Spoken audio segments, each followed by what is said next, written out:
aming birthday girl. Ayan. Umiti ka naman. Happy birthday. Tapos biglang ayan. So, dito kami kakain. Hindi nakarating yung aming mga bisita. Tara na.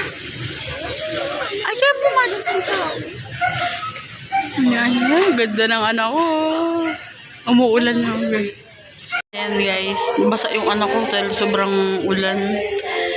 So, hinayaan ko siyang thank you ate sa sponsor sa anak ko. Happy na naman siya.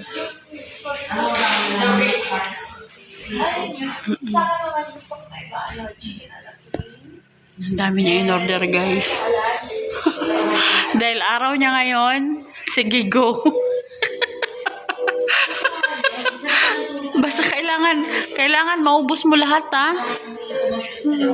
Dahil araw mo ngayon, pagbibigyan kita. Guys, nag-order na siya guys.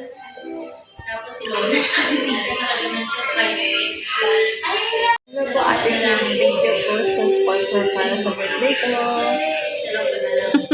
Siya ate. Ang laki ng ngiti niya eh. Salamat ate sa sponsor sa birthday niya. Happy na naman siya. Ayun. Hindi siya makapagsalita kasi nahihiya siya. Alisin mo, be, yung kamay mo, be. Hindi kita yung mukha mo. Salamat po sa pagpapanilis.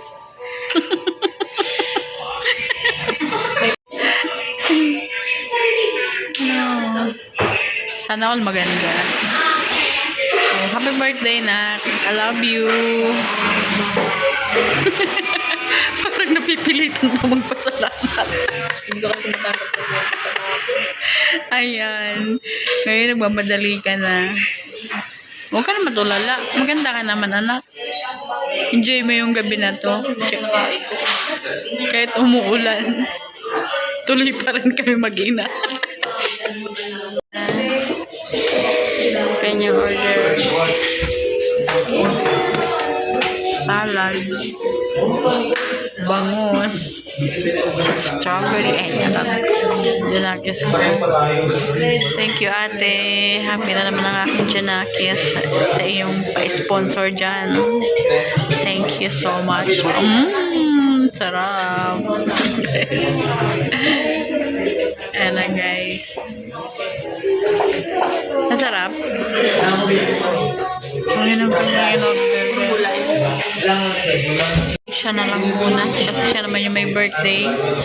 So, ayan na yung aming pagsasalon. Mag-ina yung mga bisita niya hindi dumating kasi lumakas ang ulan. So, kami na lang mag-ina. So, okay naman kahit hindi dumating yung kanyang mga friend. Kasi naintindihan naman namin dahil umulan. So, kami na lang muna guys.